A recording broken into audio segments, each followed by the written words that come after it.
In Capital News tonight, the government emphasizes on maintenance of peace regardless of ideology, region, and ethnicity.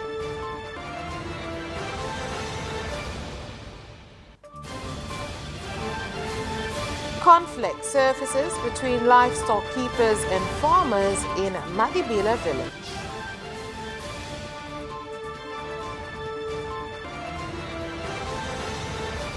And in sports news, Tamisemi Queens emerged victorious at the Netball Championships.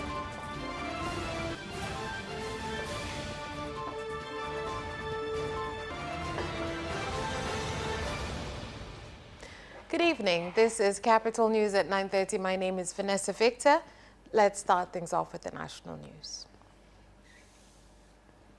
The Prime Minister of Tanzania, Kassim Majaliwa, has urged all Muslims and Tanzanians in the country to see the value and importance of maintaining peace and protecting it at all costs, regardless of ideology, region, and ethnicity. The Prime Minister said this in Dar es Salaam when representing the President of the United Republic of Tanzania, Dr. Samia Suluhu Hassan, during prayers and the Eid al-Adha National Council at the Muhammad VI Mosque in Dar es Salaam, which is the headquarters of the National Muslim Council of Tanzania, BAKWATA. Ndugu wa Tanzania, wako wenye hofu wanasema usalama wa taifa hili. Tisi ana miaka 22 hapa, lakini swala uliza usalama bado liko pale pale, na yeye anakuwa analindwa na vyombo vyetu, na pale kila kitu kinachokuja kinakaguliwa, na tumenunua skala mpya ziko 6 zinafanya kazi. Kila mzigo unachunguliwa na vyombo vyetu pamoja na uwepo wake. Hata huyu akija, ulinzi na usalama vimebaki pale pale. Kwani watoe hofu kwenye eneo hili wa Tanzania. Malengo yetu yanalenga kuboresha uchumi, na wakimwombea Mungu rais wetu mama yetu Samia Suluhu Hassan. Mwenyezi Mungu ampe afya njema, amuongezee udhibiti na uthubutu, na hasa katika suala hili la uchumi. Tukiwa tunasherehekea sikukuu hii ya Eid al-Adha, ni wajibu wetu kama Waislamu kujiuliza ni namna gani tumetekeleza wajibu wa kila Muislamu ametekeleza wajibu wake kama Muislamu. Mtume wetu Muhammad sallallahu alaihi wasallam alitufundisha na kutuhimiza. And conflict between livestock keepers and farmers in Madibila village, which is on the border of Tanzania and Zambia in Kalambo district, Rukwa region, has surfaced after complaints of livestock keepers feeding farmers crops to their livestock and passing them through their farms without permission. The situation has led some livestock keepers being fined and attacked by farmers. Aingia kwenye mihogo, wakaanza kuchimbua mihogo, wanawapa ng'ombe, wakataifisha hiyo mihogo ikaisha. Cha pili, wameingia kwenye mahindi, tukilima tunapalilia vizuri, na wao wanabaki wanaingiza ng'ombe. Toka tumehamia hii Madibila, katika uputo wa maisha, katika kuishi na binadamu tunaishi nao vizuri, ila mimi ninashangaa tunakuja kukutwa ng'ombe hata wanakula kwenye mbuga isiyokuwa ya mashamba, ng'ombe wanakamatwa. Jambo la kwanza, ninamwagiza mkurugenzi wa halmashauri hii ya wilaya ya Kalambo, kuanzia sasa ni marufuku kutoa kibali cha kuingiza ng'ombe Madibila. Hatuhitaji ng'ombe mwingine yoyote aongezeke Madibila. Ni marufuku kwa mkulima, kwa mfugaji yoyote. Heading towards World Asteroid Day, which will take place on June 30th in Songwe region nationally, tourism stakeholders, including asteroid scientists, have asked the government to increase motivation to advertise attraction derived from space products, including the Mbozi meteorite, which is the first of its size in the country, as it will help increase tourists and the growth of the sector. Sasa hivi tutangaze utalii mpya hasa kwa kusini mwa Tanzania ambako ndio kimondo hiki kinapatikana, hasa Songwe, mkoa wa Songwe. Kuna jitihada za serikali ambazo zimefanya, lakini pia tumeshauri serikali kama wataalamu tueleze zaidi jiografia ile eneo pale na umuhimu wa utalii wa anga. Wananchi waelewe umuhimu wa kimondo, maana wanaona kama ni si wanasikia kwamba ni jiwe. Kwa hiyo wanachukulia poa kama jiwe la kawaida. Kwa hiyo jamii inatakiwa ielimishwe sana kuhusu kimondo, lakini na elimu hiyo inatakiwa ipatikane zaidi kutoka kwenye tafiti. Hivyo ni watake wadau wananchi wote wa maeneo ya nyanda za juu hususan Mbeya na Songwe, kesho wetu tuwepo pale Mbozi kwa ajili ya siku ya kimondo duniani, lakini pamoja na kimondo marathon, lakini pia uwepo wa watalii maeneo yetu haya ndio fursa kwetu. And farmers from Ruangwa, Nachingwea and Liwale districts in the region have agreed to sell their sesame in the second auction at between 3,651 to 3,500 shillings, with the first auction prices ranging from 3,810 to 3,807 shillings. Kwa hizi bei sisi tunashukuru kwa sababu hapo kipindi cha nyuma tulikuwa hatuuzi kwa bei kama hizi. Kwa hiyo mimi kwa bei kama hizi ninaridhika kuuza kwa bei kama hizi, na wote tumesharidhika.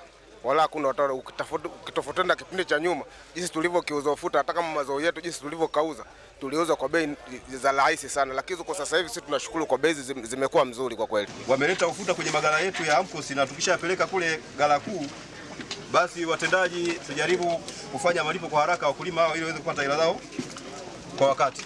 Na wakulima wenzangu, hizi bei nadhani mmezisikia. Sisi kwa Nachingwea lengo kabisa tuwe tunazalisha angalau kilo 750 kwa ekari.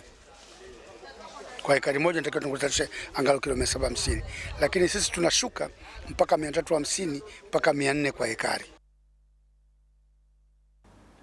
The Regional Commissioner of Arusha Region, John Mwengela, has condemned acts of sabotage of tax collection systems that are being done by some officials of Monduli District Council, causing a halt in implementation in some development projects that depend upon internal revenue. Lakini kuna maeneo mapato yapo, ila mifumo yetu tunaichezea ya kukusanya mapato, na hivyo ndio vitu vinavyotufanya tuwe imara zaidi, kwa sababu waheshimiwa madiwani hapa, hakuna diwani ambaye kwenye kata yake hakuna mahitaji. Mheshimiwa Mwenyekiti, katika mwaka 2021-22 tulikuwa na jumla ya hoja 29. Katika hoja hizo 29, hoja 11 zilitekelezwa na hoja 11 bado ziko kwenye utekelezaji. Sisi kama management pamoja na watumishi tutashirikiana na Mheshimiwa Mwenyekiti na baraza lake katika ukusanyaji wa mapato ya halmashauri ili tuweze kutoa huduma, kupeleka kiasi kinachotakiwa kwenye miradi. And the President of Zanzibar and Chairman of the Revolutionary Council, Alhaj Dr. Hussein Ali Mwinyi, has assured that the government will continue to build a new Zanzibar, calling on citizens to support the government in construction of infrastructure and strengthening of social sectors. The President said this in his speech read on his behalf by the First Vice President, Alhaj Othman Masood Othman, while speaking to the Eid Council at Police Officers' Mess in Zanzibar, an event attended by various government leaders and citizens. Zikiwemo Wizara ya Ujenzi, Mawasiliano na Uchukuzi, Mamlaka ya Maji ZAWA na Shirika la Umeme ZECO kufanya kazi kwa karibu na wakandarasi wanaotekeleza ujenzi wa barabara ili kupunguza athari zinazotokana na harakati hizo za ujenzi wa barabara zetu unaoendelea. Kadhalika, niwaombe wananchi kuwa wastahimilivu kutokana na athari zinazotokana na utekelezaji wa miradi ya ujenzi wa barabara, kwa kuamini kwamba hali hii ni ya mpito na ina manufaa makubwa na faida nyingi kwetu. Kwa dhati kabisa nishukuru sana Jeshi la Polisi hapa Zanzibar likiongozwa na kamishna wetu wa polisi. Kwa kweli wametujengea ukumbi mzuri sana. Mwenyezi Mungu awabariki, na wamefanya kazi ya zaidi ya kiwango ambacho nilichotarajia. Nimefanya ziara mara kadhaa hapa kutembelea, na kila nikija na mambo yazidi kama jana na leo, basi tofauti inakuwepo. Some citizens and various stakeholders in Ruvuma region have asked the government to set clear strategies to prevent and take action against all organizations contributing to erosion of morals, including those that are involved in and motivate same-sex relationships. Na mashirika mengine ambayo yanaleta mmomonyoko wa maadili, ikiwemo masuala ya usagaji na ushoga, ambayo kwa sisi kama jamii ya Watanzania yanaenda kinyume. Kwa mfano, kwa taarifa ya Mwakembe imeleta taharuki kwa mashirika mengi sana Tanzania, na hata hivi kwa wananchi, na kuona kwamba mashirika mbalimbali tunayotekeleza huduma kwa jamii. Taarifa za utekelezaji wa mashirika haziwasilishwi kwa wakati kwa msajili kwa mujibu wa sheria. Pia hakuna uwazi katika matumizi ya fedha za utekelezaji wa shughuli zinazotekelezwa katika mkoa na halmashauri.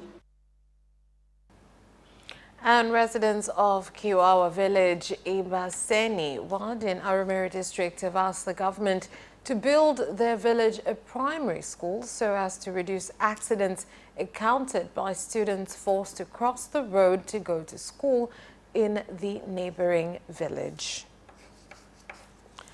And dealers of grain at the Mtukula border in Misenyi district, Kagera region, during an open meeting between them and the acting regional commissioner of Kagera, Martin Shigella, have complained of Misenyi district council charging their market tax when they are transporting their crops through the Mtukula border. Unaweza ukanunua labda mchele kutoka Geita. Umelipa ushuru unaoitwa ushuru wa mazao. Lakini ukifika katika wilaya ya Misenyi, hasa kwenye kizuizi cha Kiaka, unatakiwa ulipe ushuru mwingine ambao wao wanaoita ushuru wa soko. Kuna watu wanakuja sokoni, lakini kuna watu wanapitiliza kwenda nchini Uganda. Hawatofautiani katika kulipa ushuru huo. Aidha huo una export unakwenda, utatakiwa ulipe huo ushuru. Huo unashusha kwenye soko hilo, utatakiwa ulipe ushuru. Zinamtaka mfanyabiashara kulipia ushuru wa soko ambao ni 2,000 kwa gunia. Kuna aina mbili za ushuru. Kuna ushuru wa mazao na ushuru wa soko. Ushuru wa mazao ni ushuru ambao wanaolipia kule. Kwa halmashauri yetu ya Misenyi, hatukatishi ushuru wa soko kwa magari yanayotoka ndani ya Tanzania kule. Lakini tunakatisha ushuru wa soko au wa mazao kwa wale ambao wanatoa mzigo wao kutoka Uganda au sehemu yoyote ya nchi yakielekeza Mtukula. Muendelee na utaratibu uliopo, lakini afisa biashara na mkurugenzi na rasi yuko hapana, Mheshimiwa DC, wapange siku ambayo watakwenda kuielezea vizuri kamati ya usalama na ofisi ya mkuu wa mkoa juu ya ushuru na sheria hii. Na mimi naelewa sababu zenu. Kwanza kuna hoja hapa. Je, bidhaa ya sokoni ni ipi? Bidhaa ya kwenye duka ni ipi? Bidhaa inayokuwa exported ni ipi? Na kwenye kikao hicho pia na mtu wa forodha aweze kuwepo, ili watakapokuja hapa serikali iongee kwa lugha hii. That's all for the national news. International news is next.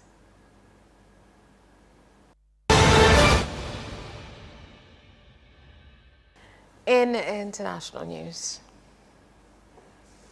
More than 40,000 police officers have been mobilized across France as the government tries to contain growing anger over the killing of a teenager by a police officer.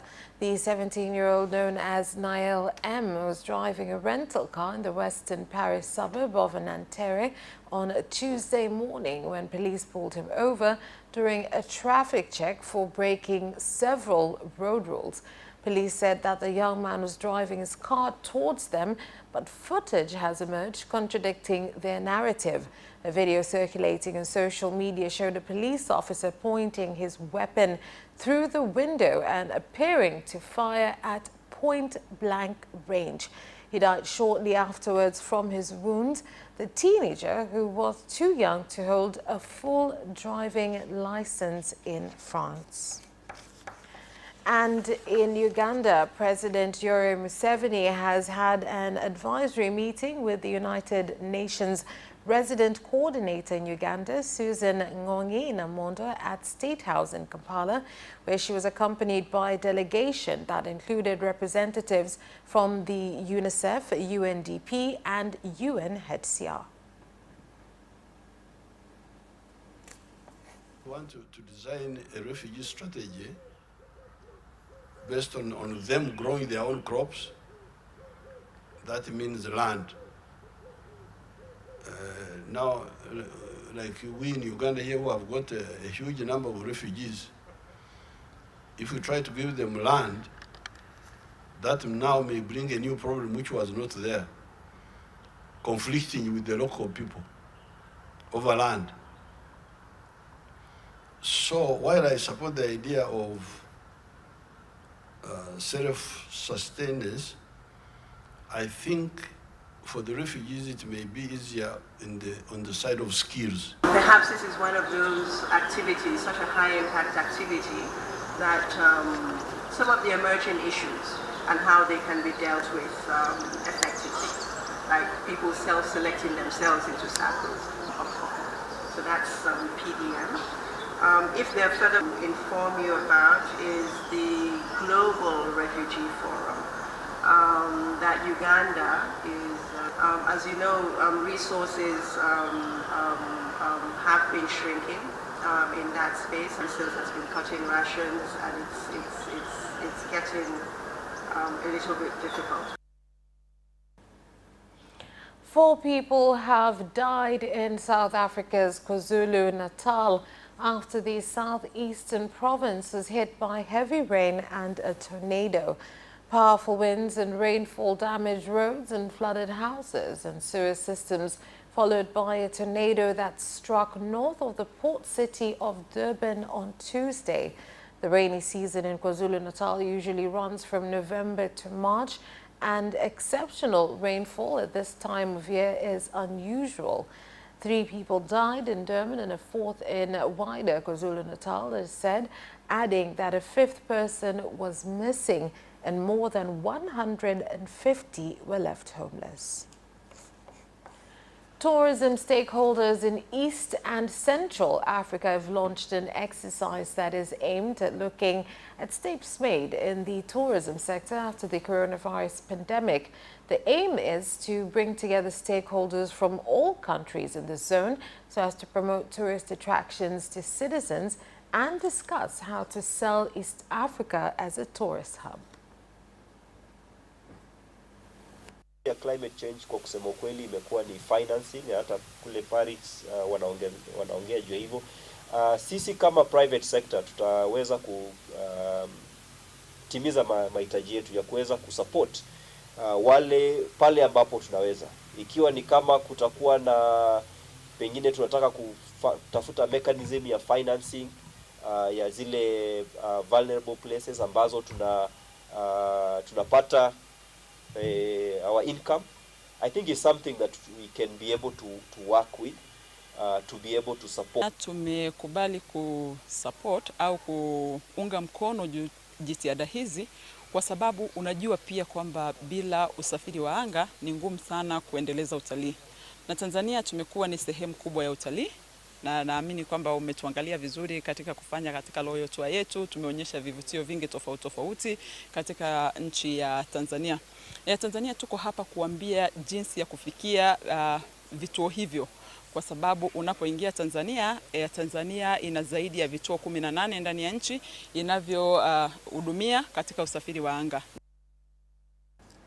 That's where we leave off with the news, and sports news is up next.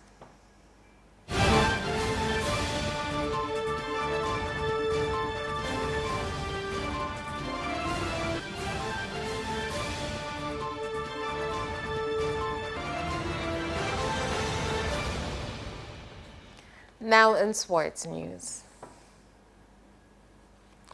The National Netball Championship has ended today with Tamisemi Queens emerging the champions. Shindano haya yameleta msisimko wa hali ya juu. Timu 13 na kila timu imeleta watoto chipkizi. Kwa hiyo leo pia natangaza kikosi rasmi cha timu ya taifa ambacho kitaingia kambini mwezi wa 7, kwa sababu mwezi wa 8 tunatarajiwa kwenda kwenye kombe la Afrika linalofanyika nchini Uganda. Kwenye timu ya taifa mtegemee matokeo mazuri, tutajituma katika mazoezi. Hata tukiitwa kwenye kambi ya timu ya taifa tutafanya mazoezi na kwenye matokeo yatakuwa mazuri zaidi. Karim Mandonga has boasted of winning all his upcoming fights, both locally and internationally. Haki zako nyingi za msingi, kwa sababu hapa ndo kwenye haki zote lazima ufike katika banda hili linatustamilisha sisi wana michezo na tufike mbali. Ukiwa mwana mchezo wa miguu, wa mpira wa miguu, ukiwa wa mchezo wa ngumi, mchezo wa magari, wa basketi, football. A special competition involving East African team has kicked off in Moshi with the aim of recognizing talents in the region.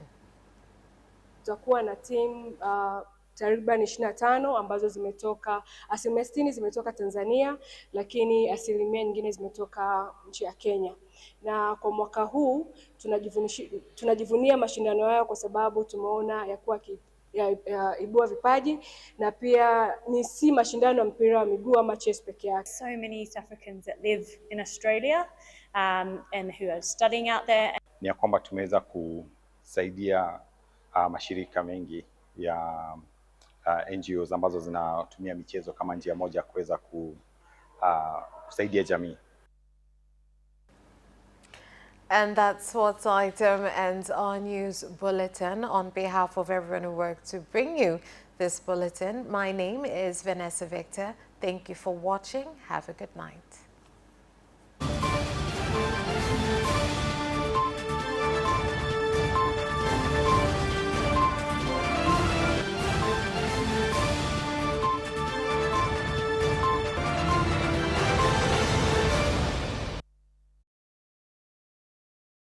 Watch Capital News at 9:30 and get updated on what is happening in Tanzania and around the world on political, social,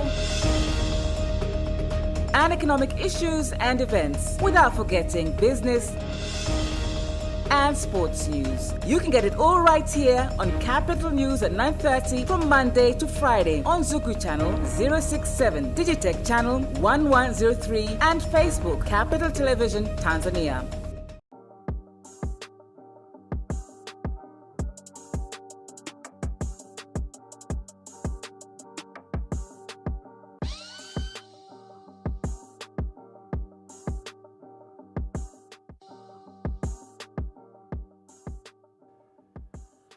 Hali gani mpenzi mtazamaji wa Capital TV, welcome to another episode of Cap Chat. Yours truly Sebastian Koloa.